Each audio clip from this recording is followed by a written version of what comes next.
Good morning and welcome to another edition of United Way for Southeastern Michigan's What's the Word Wednesday. My name is Courtney Howe and I will be moderating today's virtual town hall with Ennis Center for Children, an organization that has supported abused and neglected children and their families in Southeastern Michigan for more than 43 years. We're honored today to be joined by Bob Ennis, the founder and president of the Ennis Center, to tell us more about the programs offered there. Bob Ennis describes himself first and foremost as a husband, a father, and a grandfather to 5 grandchildren and 2 great-grandchildren. Bob was the first African-American president of his class in high school and the first African-American captain of his high school's basketball team. He received his bachelor's degree from Michigan State and his master's of social work from the University of Michigan. Bob founded the Ennis Center for Children in 1978. He has been the recipient of many awards for his work, including the Hugh Whipple Award, presented by the Michigan Alliance of Children's Agencies, the Advocate of the Year Award from the Michigan Federation of Private Child and Family Agencies, the National Black Administrators in Child Welfare Valeria Bullard Award for Exceptional Achievement, the Citizen of the Year Award by Wayne State University School of Social Work Alumni Association, and the Harriet Kenworthy Lifetime Achievement Award by Priority Children. He was also honored by the Genesee County Board of Commissioners as an African-American living legend and received the University of Michigan Ann Arbor School of Social Work Distinguished Alumni Award in 2018. Needless to say, Bob Ennis has made a profound impact on our community and the lives of so many youth and families in our region. We are lucky to have him in Southeastern Michigan. In his free time, hard to believe he has any, we are lucky to have him in Southeastern Michigan. He also likes to hunt and fish and work in his garden. As a reminder, the last 10 minutes of today's conversation are reserved for any questions that you may have for Bob and about the Ennis Center's work. Please leave your questions in the Q&A box if you are watching on Zoom or in the comment box on Facebook. Bob, welcome and thank you so much for joining us today. Please take it away. Thank you very much. Just thank you for being here. Thank you for an opportunity to talk about the great need in foster care adoption and social services in Michigan, particularly Southeast Michigan, where we have our offices. We have a variety of programs at Ennis Center. Our largest program, obviously, is foster care, and those are served out of 7 offices that you can get online for us on our Facebook or all those places and find out about us. But we basically serve children and families from Monroe down by Ohio up to Saginaw, and now we're taking kids from Clare, from Midland and Bay City, and unfortunately, just in opening the office up in Saginaw, we're the largest provider of services up there. And as I share programs with you today, I really would wish you would think about our mission here is a good mission to take care of kids and to get them home in order to get them adopted. But really our ultimate goal is to get kids never to have to come in foster care, to deal with prevention services, other services at home, et cetera, which I'll address a little bit if I have time later. But we have several different types of foster kids.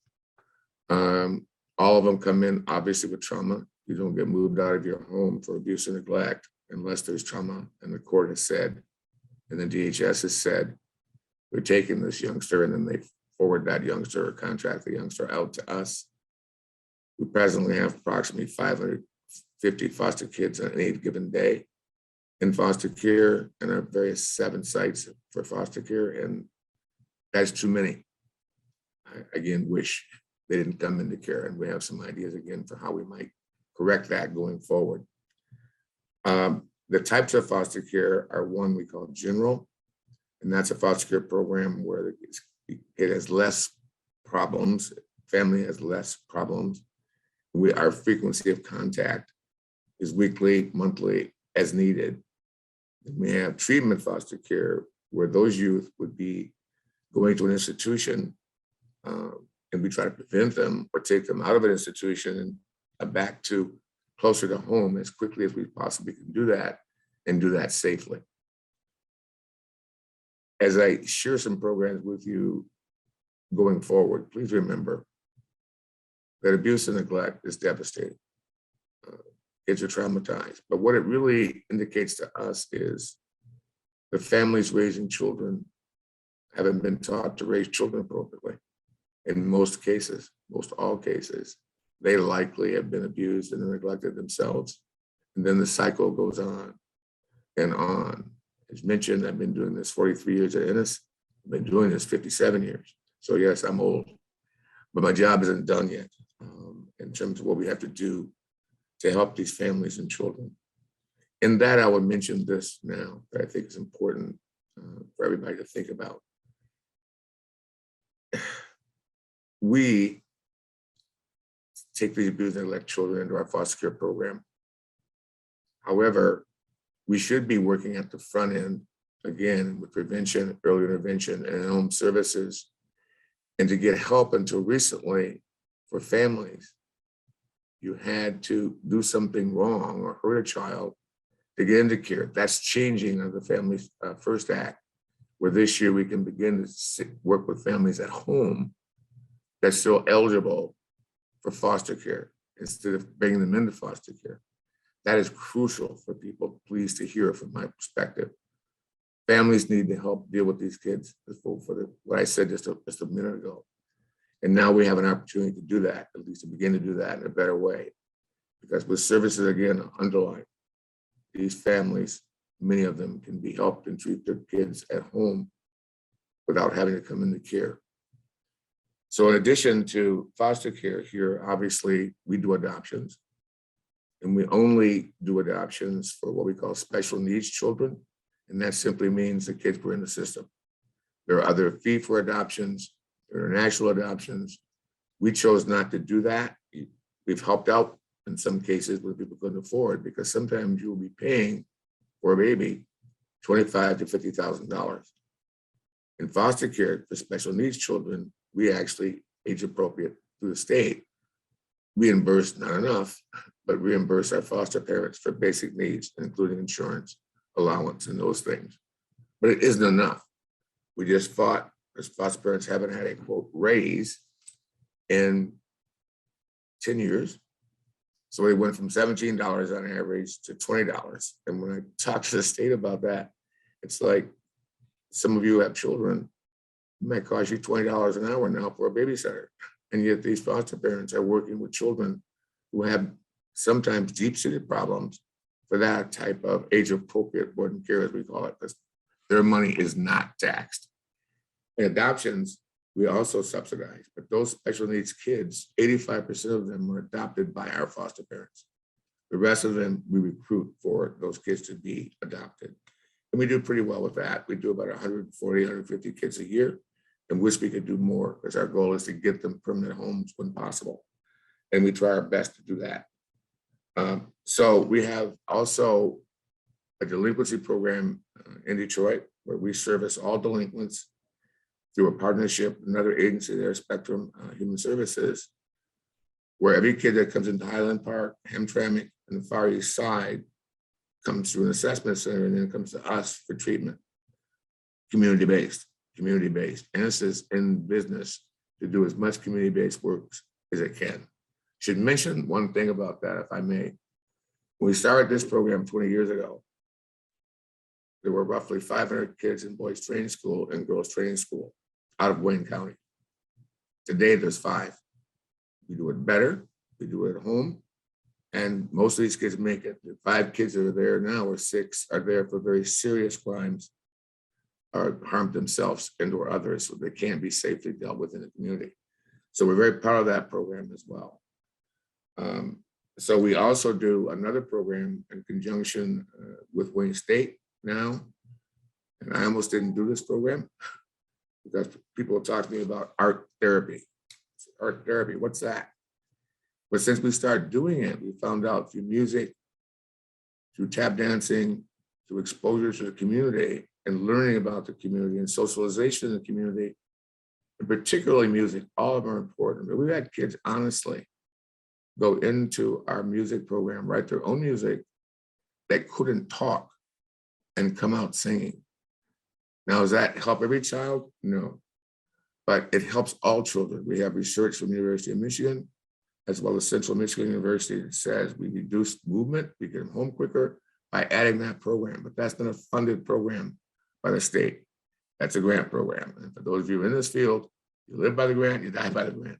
But we were able to keep it going for 7 years and now have it functioning in 3 of our sites. So we're really, really proud of that program. So delinquency, foster care, I could go out and list the other programs we have, but that's about enough. We service the whole gamut. And again, I want to emphasize, money, you probably heard this, follow the money. We're trying to change that because the money follows the child, not the family. We want the family and the community to be involved more than they are. Again, Chapin Hall, which is part of the University of Chicago, has done a study across the nation. Again, that 9% of the time, our workers who really work themselves almost to death doing this work, 9% on average is spent with a kid and family because of so much paperwork. We're working at trying to cut that down and stop it. We have consultants in here now. We're going to choose Michigan, have chosen Michigan basically now to be one of 4 states that used to run the Children's Bureau from HHS. His name is Dr. Milner. He's coming to help us figure out how to do more community-based work, how to work with major cultural sensitivity, because our system is designed, unfortunately, and I'm part of it, I'm not throwing rocks at anybody. I'm just saying it has to be changed because they do pretty cookie cutter approaches to family treatment, and that doesn't work. Your family is different than my family. Therefore, we believe that families should have individualized treatment plans. We believe that we should close that gap between schools and us and say, these are our children. And the old saying about the village, we have to create it now. It's not there like it was when I was a kid. Remember, I told you I'm old. So we got to find a way to wrap those services around children and their families, to have the community accept them and the community to work with them when appropriate and when it's safe to be done. So that's kind of some of our programs. We also have a complete mental health program. Here we're approved by all insurances. So we do some commercial stuff. We do that kind of in the Robin Hood theory. What I mean by that, we can use Blue Cross, treat them, put some of the money back in to support our foster care program and our adoption program, because that's our mission. That's our base. Staff shortages we feel in this field, just like everybody else does. It's hard to keep people because this is a hard job. I've done every job in social work I think you can do. And the hardest job I ever had is being a foster care worker. It is difficult. Maybe PS is almost as hard, but we see stuff that you guys don't want to hear about on a daily basis. Another example of system being broken. We now have kids 2 years old being kicked out of daycare. We have kids 5 years old being taken to the principal's office and expelled from school. We have 8-year-olds with mental health problems that we have no place to put, who's witnessed sexual abuse from her sister, sexual abuse herself, and she's 8. Not enough beds for psychiatric care, not enough beds or institutions for intense care. Where is she now? In the hospital. And we've created a program through our treatment and foster care around her to keep her safe in the community. But boy, it's very difficult. And on top of that, she's a fire setter at 8. So who wants to take a fire setter? Think about that. Well, our foster parents do. And we support them 24/7. We train them and we work with them when everybody else was losing, not going during the pandemic, up in foster care. Unfortunately, we were. And again, we believe that we could treat these families at home, and we're going to be about the business of doing that. So maybe that gives you a little bit of what we try to do here. The psychiatrists, the master's level people, the licensed people here, that's what we do with Ennis. And anything else that can help the community or be a part of it, we do. And hear me, we don't know truth. We have to get those plans in partnership with other people who can do things better than we can. And together, we think we can help to reform this whole system in a way that makes sense. Okay? I guess I could talk, don't keep me talking.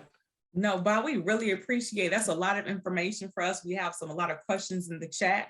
So before we get to the questions, again, thank you for telling us more about the Ennis Center and the programs that you offer. So we're going to begin the Q&A session. So all viewers, if you've not done so yet, please put your questions in the Q&A box. And our first question that we do have in the chat here, you mentioned that in an ideal world, we will serve the kids on the front end before they get into the foster care system.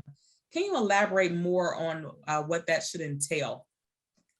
Yeah, I certainly will. We've been for the last 3 years going to various states, Florida in particularly, that was worse than foster care 20 years ago. That's now number 2 in terms of outcomes in the state. And Michigan is 40th, by the way.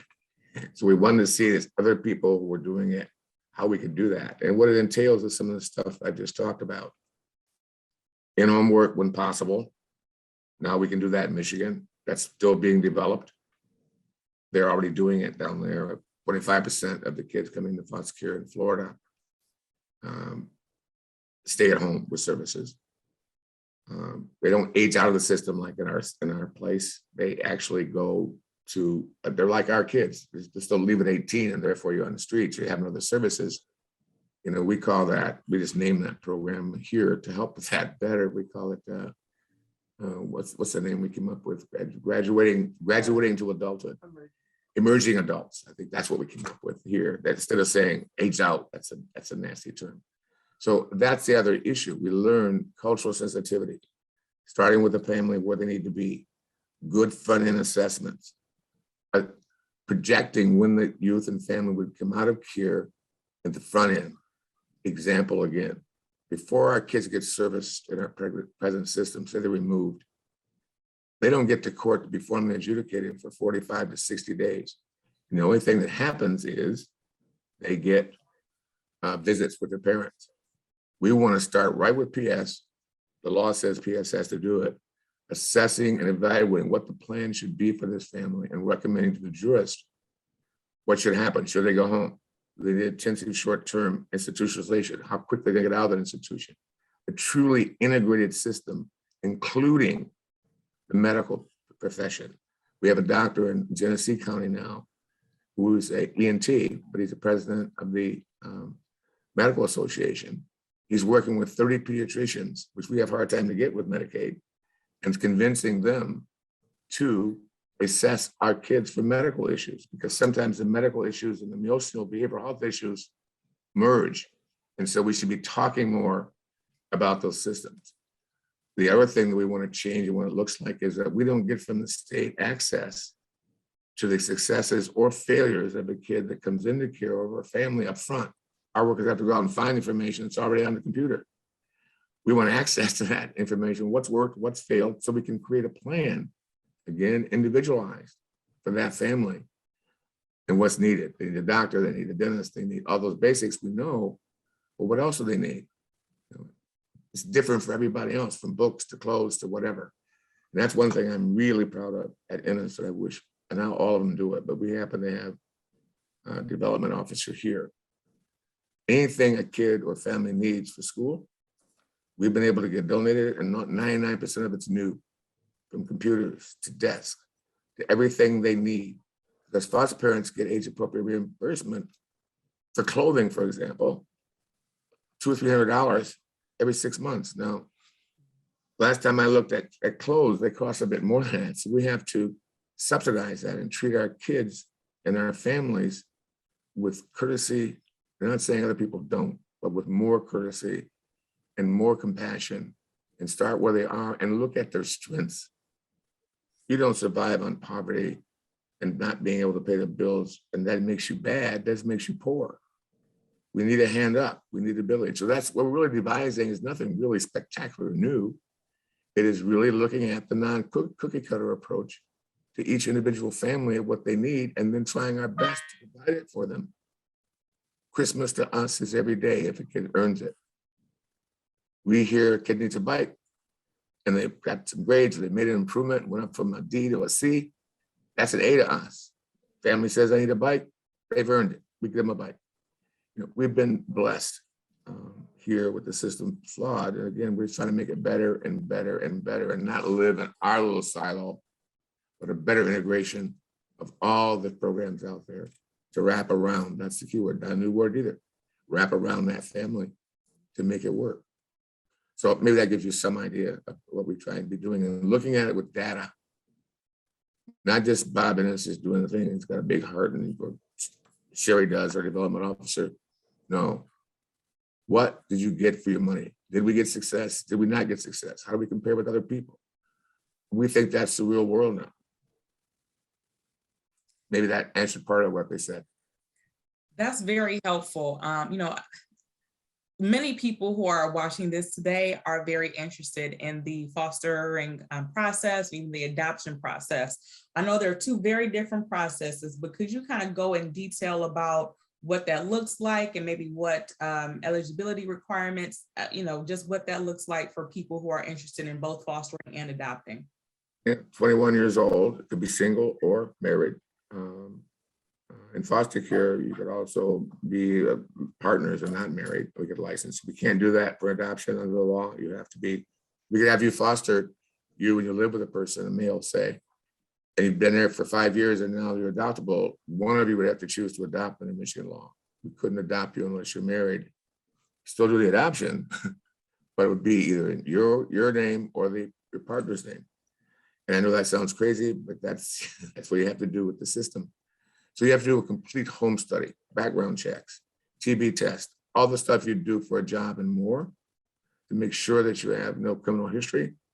If you're already a foster parent, it's way easier for us because we've already done what we call a home study. We've already done all those clearances. So we just have to update them and kind of transfer them over to a few different adoption rules and make it work. And again, until that child reaches or children reach the age of maturity, you're still subsidized even though you've adopted, and people don't seem to know that. And that's a good thing to happen. It's just a rigorous background check and a rigorous assessment, including if you have children, your other children, because bringing a child into care or into adopt without assessing what impact that's going to have on your family, we don't want to disrupt your family by getting another kid permanent or just getting our kid not. See, I said our kid, so I mean, we have to break that habit. He is our kid, but he's everybody's kid. So that's kind of the process, way more detailed than that. But it's a thorough background check, it's a thorough impact piece. And the other thing is people think you get adopted and everybody lives happily ever after because the money stops.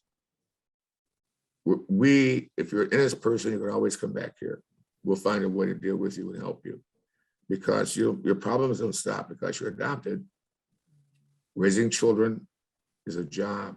It's a job to me done with compassion and love, but it is a job raising children. You read my bio. I had a couple of myself and I have some grandchildren, and someone said in background before we started, it never ends. You're right, it never does. My daughter works with me here. She's almost how old she is, but she's got a couple of kids and they're now in college. It never stops. We're family. And it should never stop for our kids or our adopted parents' kids. We should be finding supports for them and having the community help us do that. And they will. We just haven't asked them enough. There's some good people in this world that because it's going to heck in a handbasket in many cases, we got good people in our cities, in our country. We just got to dig them out and work with them. Absolutely. I have a couple more questions before we wrap up today. So again, if people are interested in fostering or adopting, how can they get in contact? Is there like a start to application process? What does that look like and how can people get involved? Well, we got all sorts of, to make sure I say them all right. I guess I do get some people out. They can call into all locations with one number, 888-200-8915, and the call will be routed to the closest facility to you. Then go to our website, www.enniscenter.org. They can go to Facebook, www.facebook.com/Ennis Center, and then go to Twitter at Ennis Center.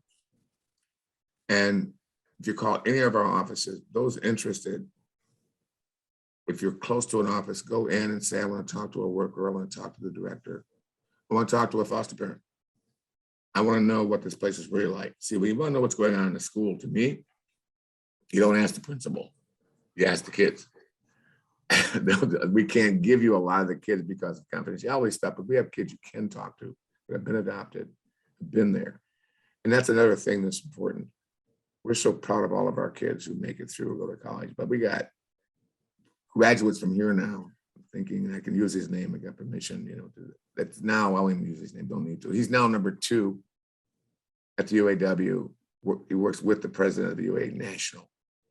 We got kids who went to, to university, graduated. We got 2, 3, 4 employees out of our 200 who are graduates of this program, who are now workers giving back.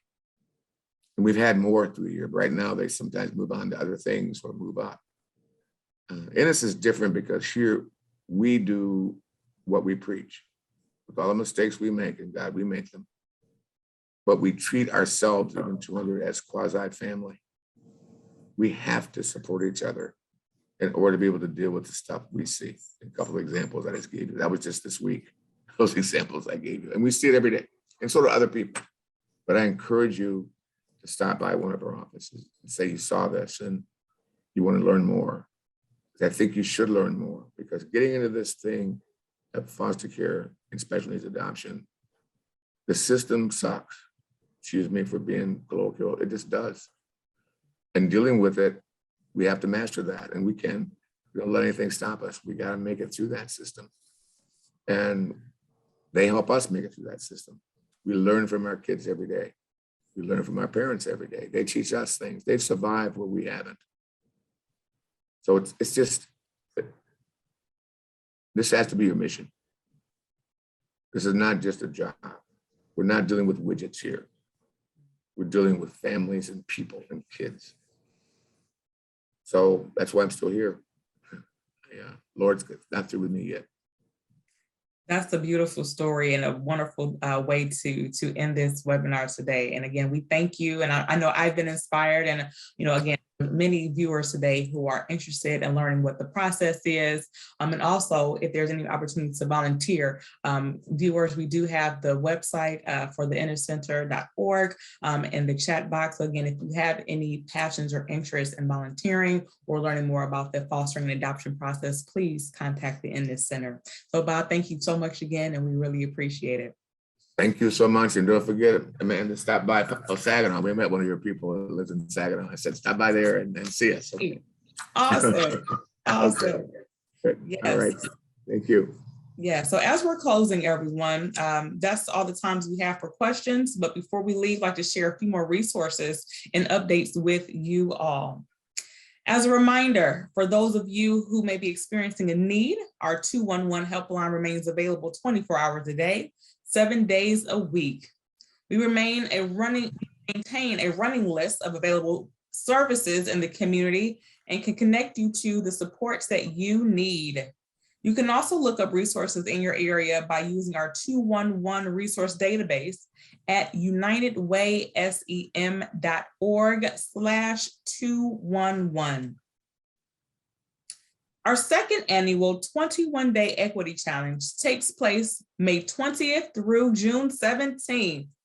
Participants will receive emails every weekday filled with videos, articles, and infographics to broaden our collective understanding of the history and current issues surrounding racial inequity and what we all can do to move our community forward. Additionally, there will be opportunities to engage with fellow participants and share what we've learned in virtual events throughout the month.